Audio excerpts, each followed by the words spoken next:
up, Super Fam? Super Migubay is in the house again. And for today's story, I just want to share you about sa ka video nga ako nakita nga medyo nakapanginoklog jud ko gamay or sanay mo na touch jud akong heart. About sa storya sa mga video about this nga nabuhi ba ta para matrabaho lang or motrabaho lang ta para mabuhi. For me, it's our choice.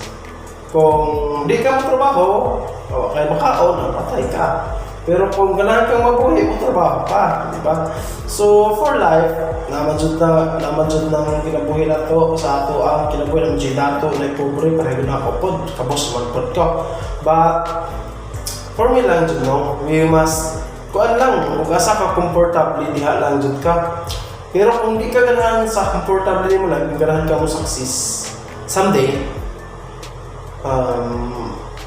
mo get out kasi ang comfort zone, pangitaon mo ang mga kuan success.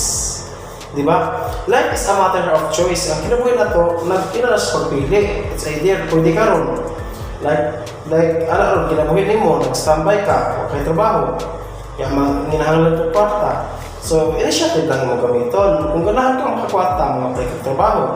It's either, mas nindot pa gani ang magkuhan ka, trabaho ka sa mong balay, kaya ano, makauban pa din mong pamilya, mong ginikanan, mong isuon.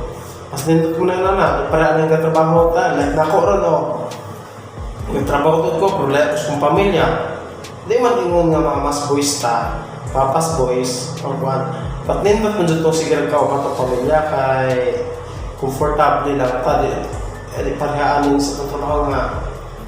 Kuan ba ka nang nadyan tayo gilagas na oras sa atong pamilya. Dito, okay naman ang trabaho dito kay depende man niyo, what time mo buundak sa trabaho. So, muna na siya gamay na pag-share Super Fam o don't forget to subscribe and hit the notification bell para update gives upcoming vlogs na po and many more vlogs upcoming. So, more siya. Thank you!